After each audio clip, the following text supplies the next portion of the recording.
Oke, Assalamualaikum warahmatullahi wabarakatuh.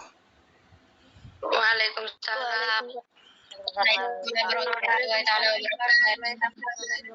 Alhamdulillah, la haula wala quwata illa billah. Salawatuhu wa salamuhu ala Rasulillah Muhammad sallallahu alaihi wasallam wa ala alihi wa ashabihi wa ansarihi wa ahli baitihi wa dzurriyyatihi wa barik wa sallim ajmain, amma ba'du. Ayyuhal hadirun, alhamdulillah kita bisa melanjutkan kuliah kita walau via online. Insyaallah tidak mengurangi semangat kita semua. Hari ini pertemuan keempat. Saya akan mengecek dulu apakah sudah mengerjakan tugasnya atau belum.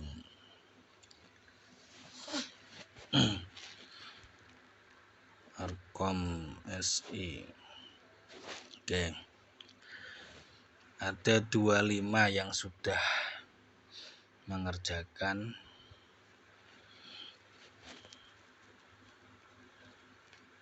Oke. Ini kita coba cek satu persatu. Al-Qomariyah.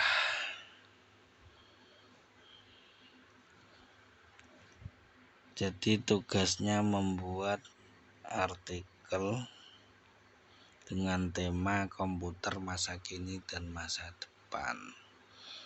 Oke, ini teknologi komputer masa kini dan masa depan. Perkembangan komputer masa kini. Ada komputer meja. Apa komputer meja? Komputer pena. Ya. Kemudian keunggulan komputer masa kini, terintegrasi, mengendalikan lingkungan, semakin interaktif. Teknologi komputer di masa depan.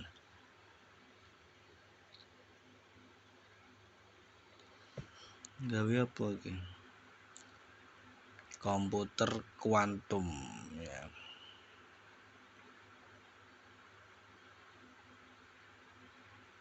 Komputer kuantum. Piye ta iki? Kok malah tahun 2030 ini? Tahun 1985. Algoritma Shor. Sebuah komputer kuantum tidaklah sama dengan komputer klasik.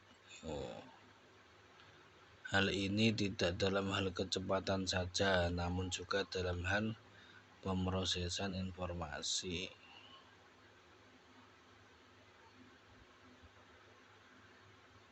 Oke. Kita lanjut ke Amelia Fakih. Ini kemarin sudah dicek belum ya? Kayaknya sudah ini.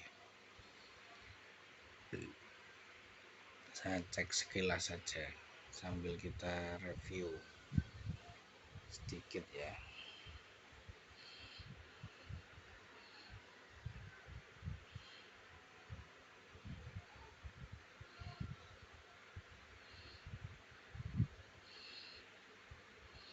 Agak lama ini muternya ini. Tidak dapat pratinjau file. Oke ya. Oke, so tidak bisa terbuka. Oh, ini Amelia Ikmatusero. Teknologi komputer masa kini. Ada social gaming, ada body motion sensor, AR augmented reality, ada internet TV, ada mobile payment. Ini yang sekarang ya. Ini padahal belum semua kita punya ini ya. AR, internet TV ini juga mungkin ada yang sudah punya, ada yang belum. Mobile payment ini juga mungkin banyak yang belum ya.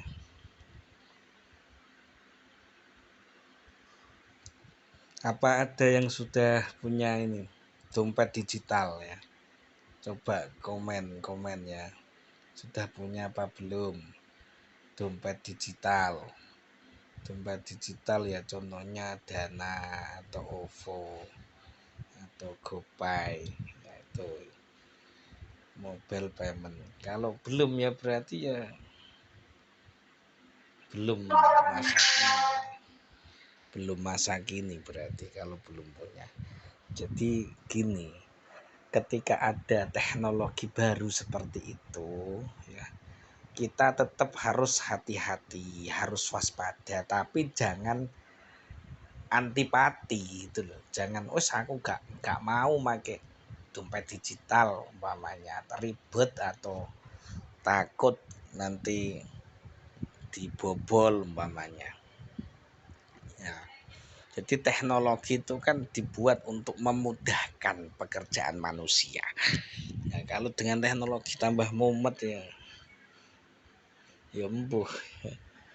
Tapi kalau orang IT saja ya, kita ini loh yang notabene katanya orang IT saja tidak mau atau tidak berani menggunakan teknologi itu. Terus bagaimana orang yang awam? Bagaimana orang yang umum gitu loh. Ya, sekarang itu pokoknya ada di genggaman itu sudah enak. Orang sekarang itu kalau ketinggalan dompet tidak khawatir. Kalau ketinggalan HP khawatir, putar balik.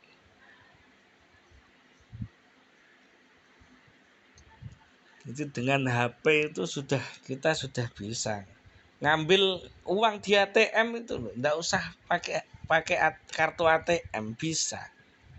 Ada tombolnya itu transaksi tanpa kartu. Itu bisa, yang penting di HP-nya sudah ada mobile bankingnya, nanti bisa sudah untuk ngambil uang, enggak bingung. Itu termasuk mobile payment. Oke. Untuk rancangan masa depan ada AI, artificial intelligence. Oke, di berbagai sektor ada IoT, ada teknologi blockchain, ada kendaraan listrik. Wah, kendaraan listrik ini.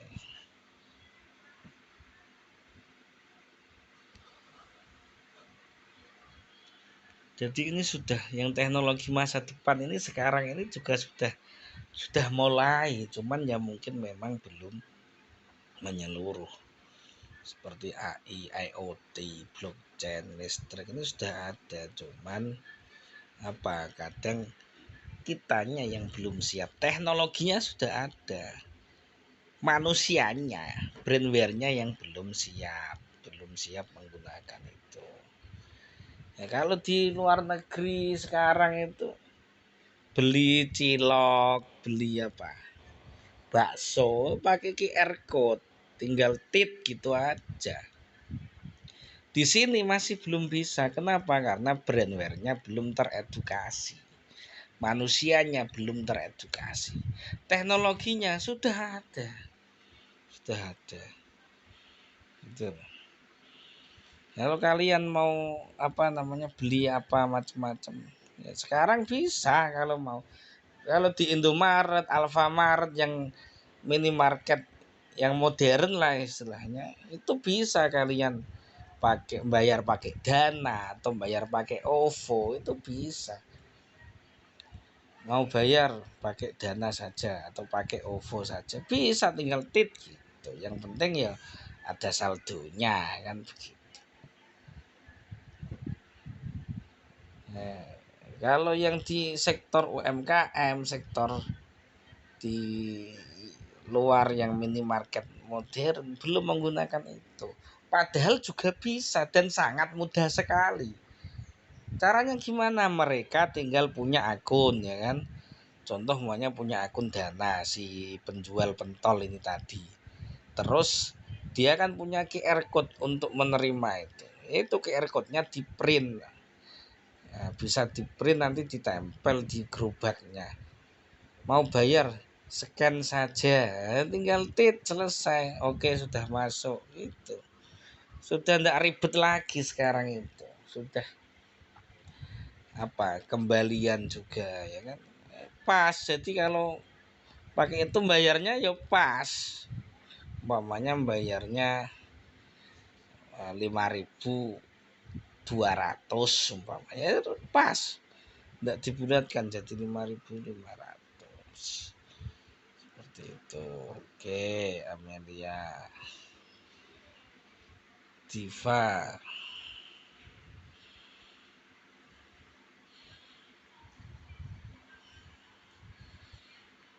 Lama ya.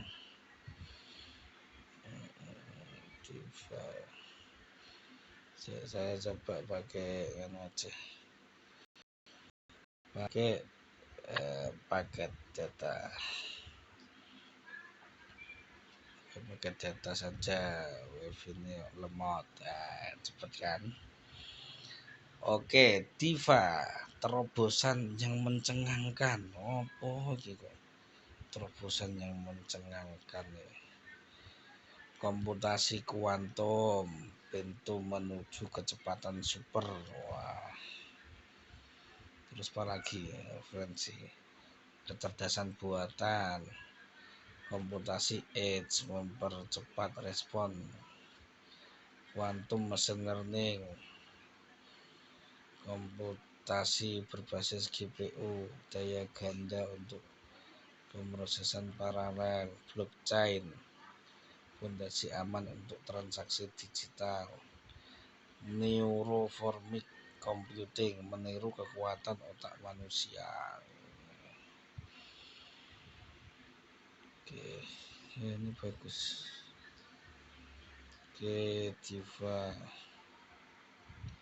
Diana Fitri.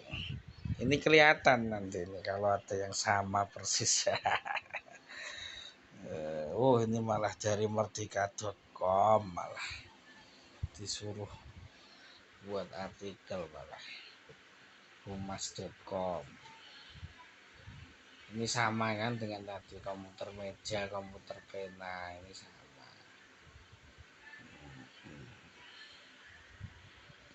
Oke. Lanjut. Al-Mutmainnah.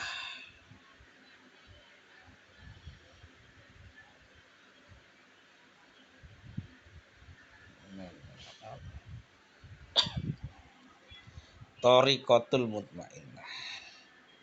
Teknologi komputer masa kini dan masa depan. Ini juga sama ya. Blockchain. Ada ini beda-beda ini. Blockchain. Apa itu teknologi blockchain? Teknologi blockchain adalah mekanisme basis data lanjutan yang memungkinkan berbagi informasi secara transparan dalam jaringan bisnis. Ada data science, bidang studi yang berfokus pada ekstraksi wawasan dan pengetahuan dari data menggunakan berbagai metode ilmiah, algoritma, dan proses. Ini data science. Evolusi prosesor dan kinerja. Itu mulai apa itu? Prosesor tahun 60, 65. Terakhir itu 2010. 2000 berapa itu? 2000 tahun 2000-an. Pentium 4 ya kan. Terus titanium ya, titanium ya ya, Core i3 ya, itu Core i1 titanium itu i3 itu sampai 2010 anunya datanya. Kemajuan grafis dan realitas virtual ya. VR, virtual reality atau AR, ada AR. augmented reality.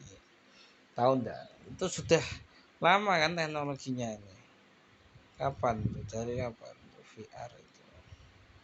Ini sudah ada, sekarang itu sudah ada. Cuma mungkin memang agak lambat anunya pergerakannya karena alatnya kan cukup mahal itu. Yang kayak kacamata itu. Jadi kalau nonton video itu yang seolah-olah nyata itu, atau main game, untuk main game juga. Oke, grafika komputer di era digital. Nah, itu ada realitas augmentasi atau AR, augmented reality. Ini bisa juga nih. Ini jarang atau mungkin belum diambil topik oleh teman-teman ya, kakak kelas kalian di SI itu untuk skripsi.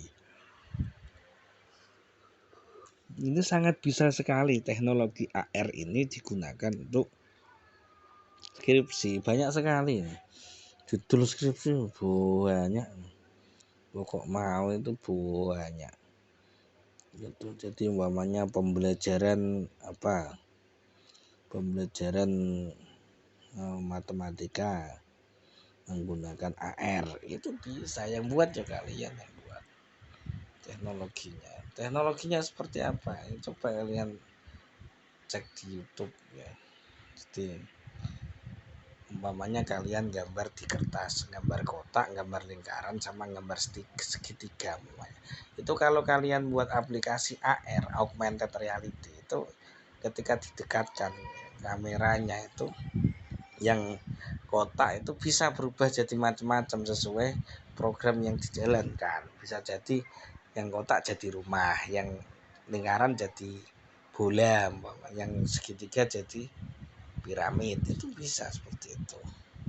Itu sudah ya wes bisa jadi skripsi. Itu namanya teknologi AR. Nah, kalau dulu ada yang mungkin masih ingat game Pokemon, itu juga game yang menggunakan teknologi AR, augmented reality. Kemudian AI, teknologi komputer masa kini masa depan.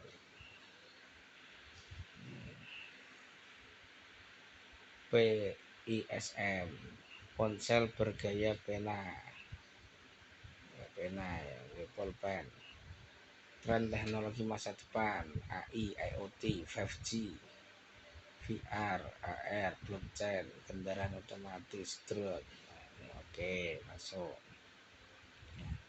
Jadi ke depan itu yang akan berkembang namanya itu salah satunya apa? Wearable teknologi. Jadi teknologi yang bisa dipakai atau bisa digunakan ya, dalam aktivitas sehari-hari, seperti pen itu kan, bolpen itu kan wearable teknologi. Jadi yang biasa kita gunakan, tapi di situ diberikan komputer sehingga bisa digunakan untuk macam-macam. Termasuk ada jam itu juga termasuk wearable teknologi yang bisa dipakai atau digunakan. Jam bisa untuk nelpon, video call, sekarang sudah macam-macam ya, seperti itu.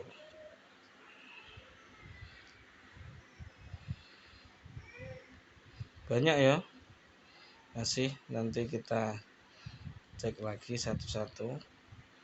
Oke, saya langsung ke materi aja. Jadi materi di pertemuan 4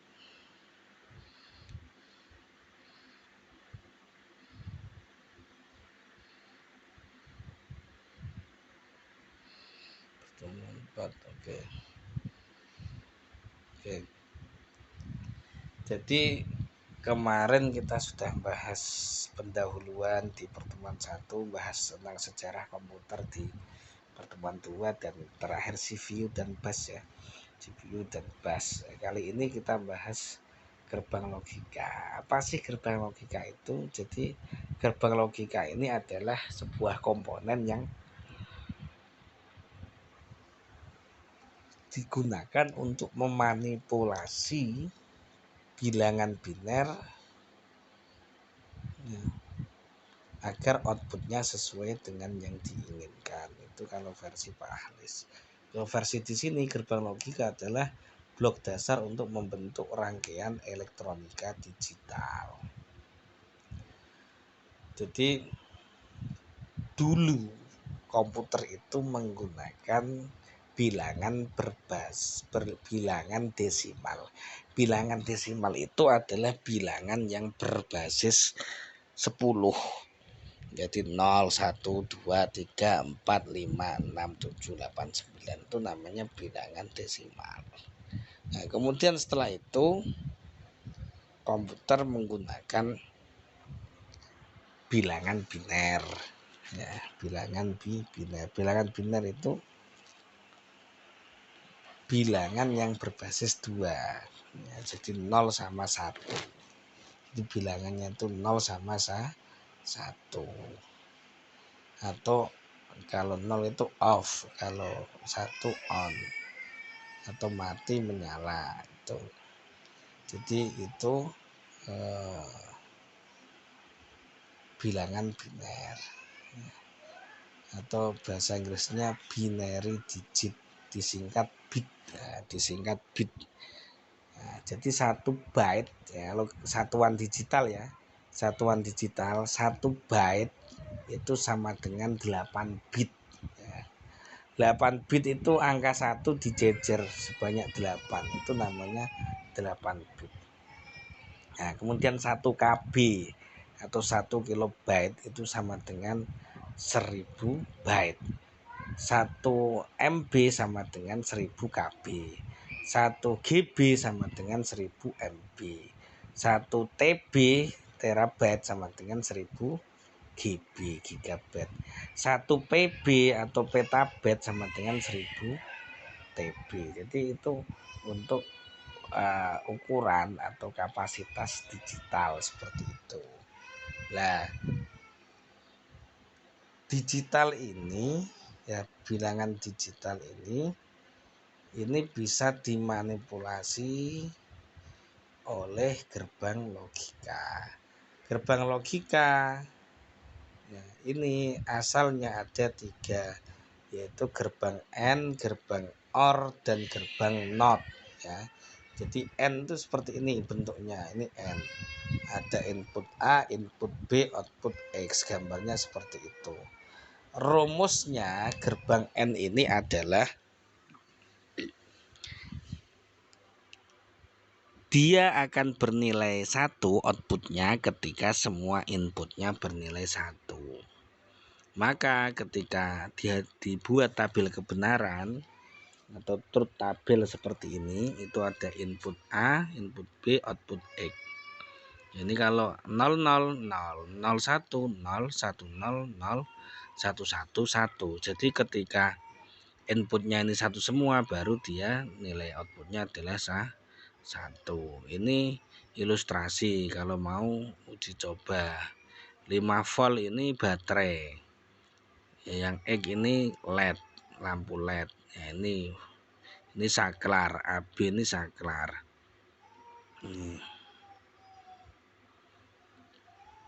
Terus ini kalau gerbang N dengan banyak input.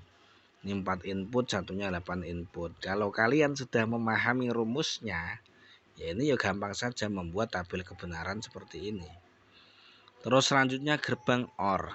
Gerbang OR ini rumusnya adalah dia akan bernilai 1 ketika salah satu inputnya bernilai 1. Nah, ini contohnya. Input AB, output X. 00, 001, 1, 101, 1, 1, itu OR. Jadi ketika salah satu inputnya ada nilai 1, maka outputnya 1. Nih, ini ilustrasinya gerbang OR. Terus gerbang NOT. NOT ini dia fungsinya adalah inverter. Inverter itu pembalik. Jadi ketika inputnya 0 ya outputnya 1. Ketika inputnya 1 outputnya 0. Jadi ada 3 ya, AND, OR, NOT. Kemudian dari 3 gerbang itu ada turunan-turunan gerbang logika. ada NAND, ada NOR, ada XOR, ada XNOR. NAND, gerbang NAND ini dia gabungan dari gerbang AND dan NOT. Nah, jadi seperti ini simbolnya. Kalau gambarannya ini AND dan NOT jadikan satu jadi NAND. Ya, rumusnya gerbang NAND adalah kebalikan dari gerbang AND. Terus ada gerbang NOR. Gerbang NOR ini dia gabungan dari OR dan NOT. Seperti ini. Dia rumusnya adalah kebalikan dari gerbang OR. Kemudian XOR atau exclusive OR. XOR ini gabungan dari berbagai macam gerbang. Ada NOT-nya, ada N-nya, ada OR-nya dijadikan satu seperti ini. Maka dia jadi namanya XOR. XNOR ini juga sama. Jadi sumber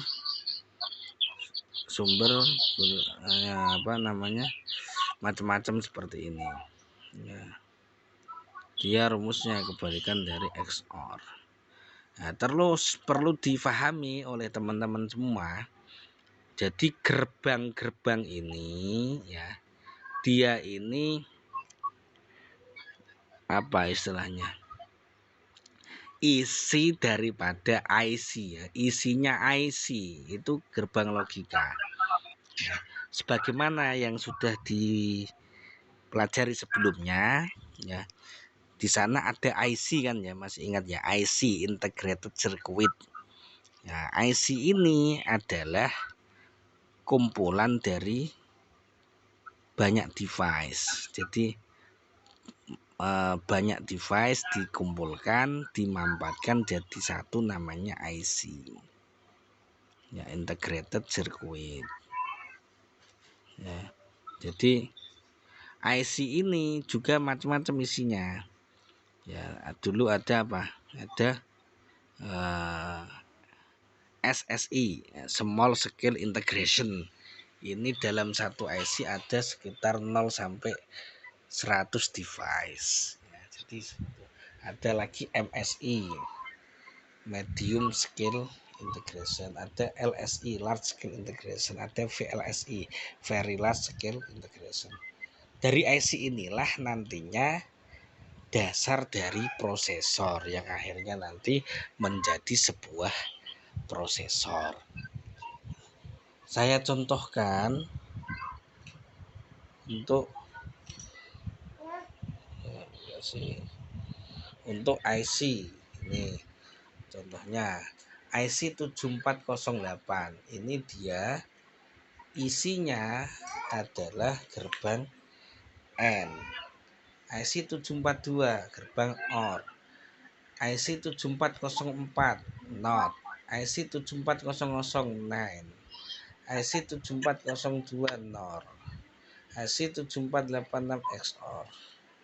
Nah, saya lihatkan di sini yang dimaksud IC apa. Ini tak tunjukkan di sini. IC 7408.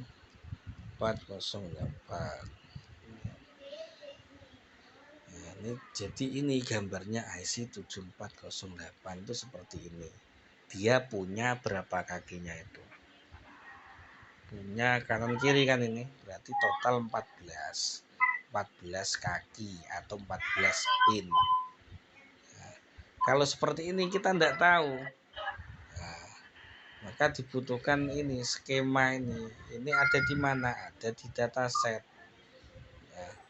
Jadi setiap komponen elektronik itu memiliki datasheet. Nah, ini contohnya ini yang dekok ini ya, yang berlubang ini berarti yang di sini posisinya yang berlubang. Nah, ini dia berarti punya 14 kaki. 12 ini input, 3 output, 4 5 input, 6 output, 7 ini ground, 8 9 10 ya, Ini input, 8 output, 12 13 input, 11 output, 14 ini VCC. VCC ini nanti yang terhubung ke power atau ke baterai. Nah, kalau sudah tahu seperti ini enak. Berarti dalam satu IC 7408 di sana terdapat 4 gerbang N. 4 gerbang N. Nah, dengan 8 input dan 4 output seperti ini. Nah, terus seperti IC, setiap IC seperti ini dia pasti punya namanya datasheet. Ya, jadi komponen-komponen itu punya datasheet. Contoh itu IC 7408 datasheet, saya lihatkan ini. Nah, datasheet itu seperti ini. PDF seperti ini. Nah, ini sudah ada datasheetnya ini tuh. Ini sama dengan tadi. Jadi ketika kalian itu umpamanya memiliki komponen elektronik semuanya itu pasti ada datasheetnya, karena datasheet itu memberikan informasi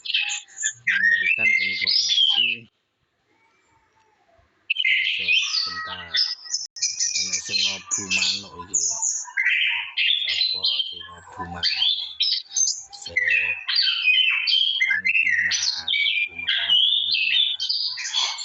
matikan dulu. Oh, wis dimatikan sih. Oke, manuk apa ayam?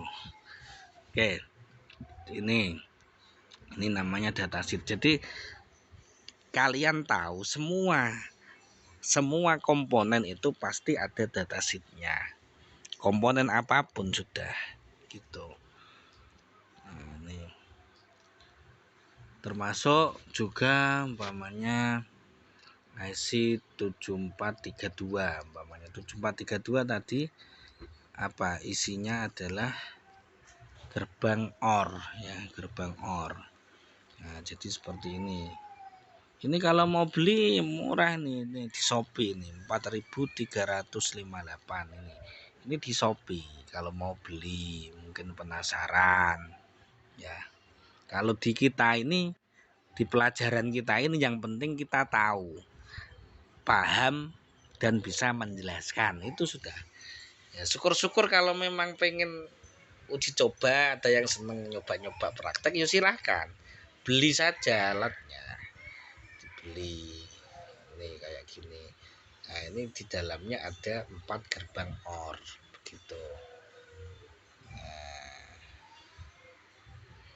Nah, seperti ini. Terus kalau mau dicoba ini, kalau mau dicoba praktek IC 7408 dengan project board ya, project board itu yang putih itu, lihatkan di sini. Nah, inilah, ini namanya yang putih itu project board ya, ini yang putih papan proyek ya. Terus yang hitam-hitam itu IC-nya. Nah, nanti bisa seperti ini, ada LED-nya. Ini bisa diuji coba logika IC-nya itu pakai AND, OR atau NOT atau NAND, NOR, XOR, itu bisa dicoba di situ. Kalau nyala ini berarti outputnya nilainya 1, jadi outputnya itu dirupakan ke lampu LED ya. Kalau mati berarti 0. Kalau mau dicoba ini, kalau mau beli bisa ini, beli di Shopee atau di Lazada. Ini peralatannya. Kalau di rumahnya ada toko elektronik ya bisa juga. Nah, kalau mau dicoba langsung di sini di YouTube ini. Nah, ini banyak video-video itu aja diklik.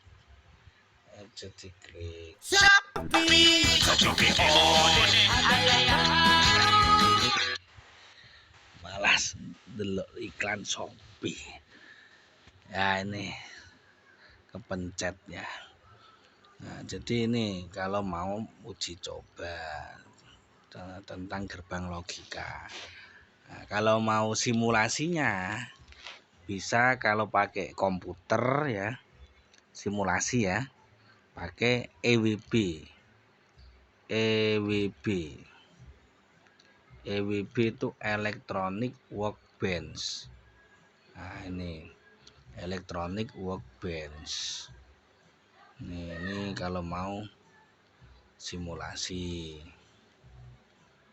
Ini jadi nanti bisa digunakan simulasi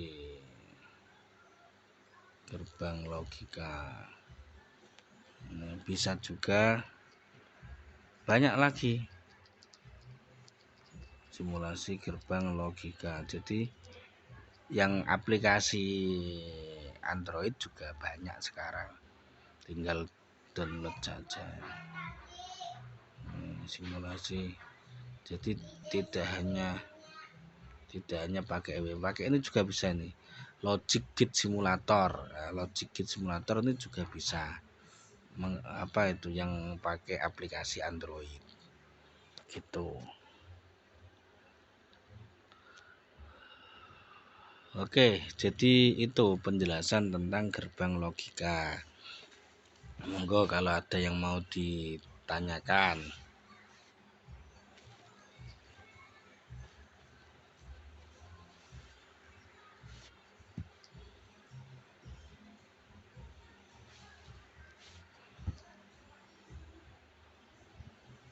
Silahkan, mau tanya apa?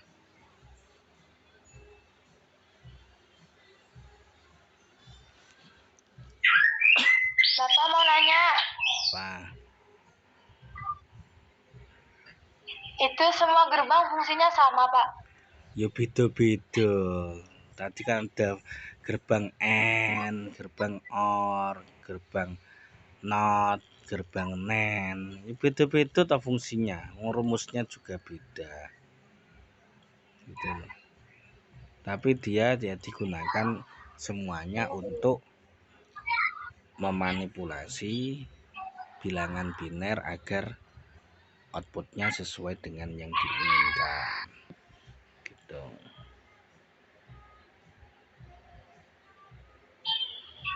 Jadi IC integrated circuit ya, itu nanti dasar dari prosesor. Jadi dulu sebelum ada prosesor yang digunakan ya IC itu, semakin berkembang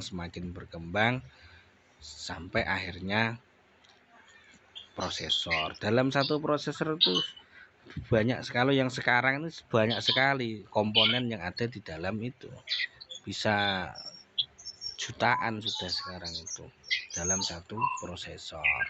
Makanya mahal, walaupun kecil mahal prosesor itu. Masih ingat nggak prosesor yang generasi awal itu? Apa prosesor 7808 kalau tidak salah itu.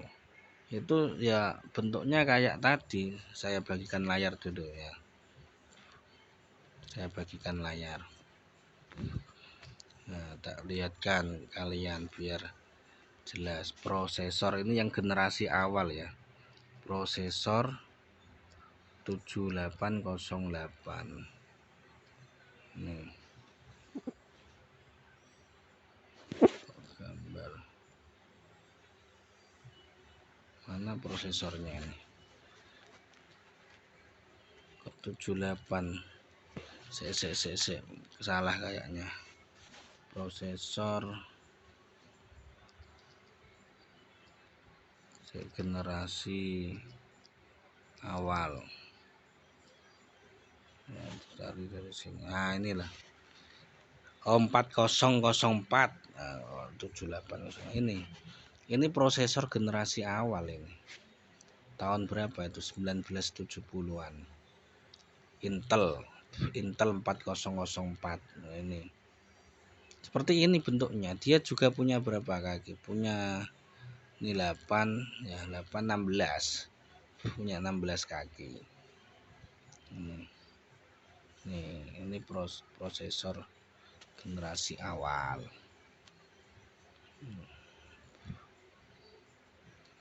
CPU 4 bit yang merupakan mikroprosesor chip tunggal pertama di dunia.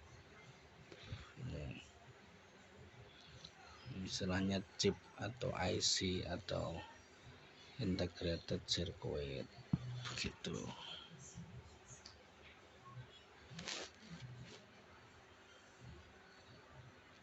Oke, ada lagi pertanyaan. Jadi isinya di komputer itu ya semuanya pakai gerbang logika dan bilangan biner atau istilahnya itu bilangan digital.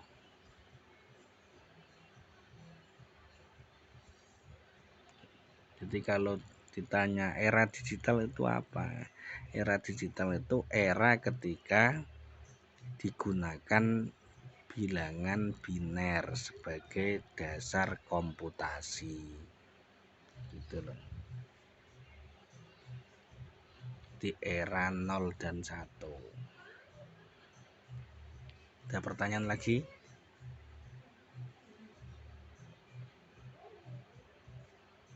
Tidak ada. Oke, kalau tidak ada ya, nanti kalian ada tugas ya. Jadi tugasnya kelompok membuat presentasi ya. Nanti di pertemuan berikutnya kalian presentasi. Nanti saya masukkan di kolom classroom ya. Nanti masukkan di sana. Kelompoknya siapa saja terserah. Minimal 2, maksimal 3 ya. Maksimal 3 orang. Saya bagi layar, tak bagi layar lagi. Jadi itu di sini di drive ya. Di drive. Nah, ini di pertemuan 4 ya. Ini di classroom linknya, kalian sudah download apa belum? Di situ ada tema presentasi. Nanti bisa minta tolong Kosma ya, atau yang mewakili untuk membagi temanya. Jadi umpamanya ada 8 kelompok umpamanya, berarti ya satu tema ini untuk 2 kelompok. Jadi kelompok 1 tema 1, kelompok 2 tema 2, kelompok 3 tema 3, kelompok 4 tema 4, kelompok 5 tema 1 dan seterusnya. Seperti itu. Temanya apa? Ada 1 sistem komputer, 2 sistem bus, 3 sistem memori, 4 CPU, Central Processing Unit.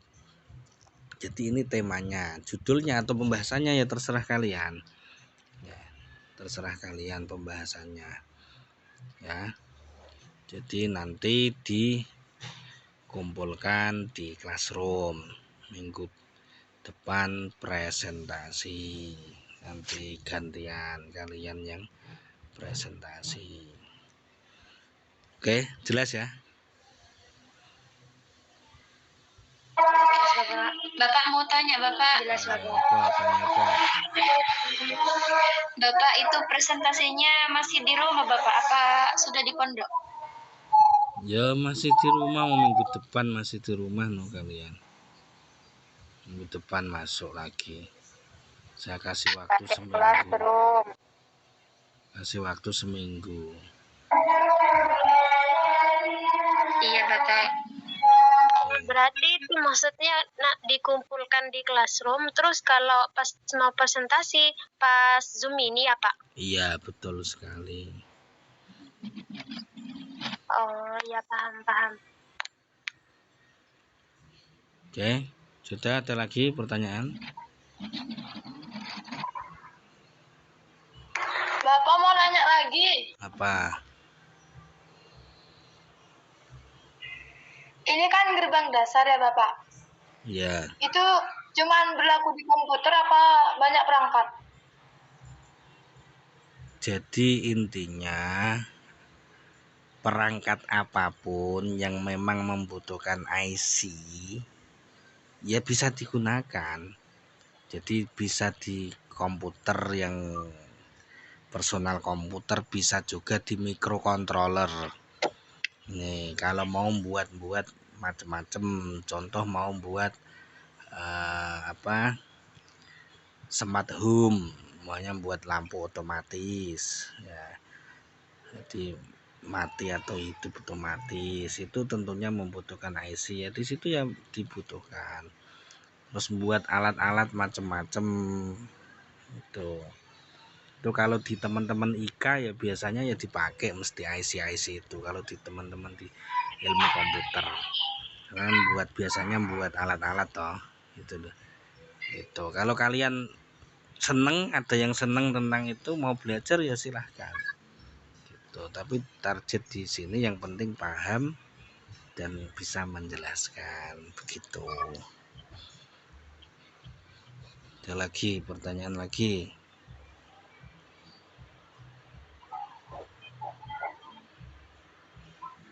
Oke, kalau tidak ada ya nanti kita lanjut di Classroom atau WA silahkan.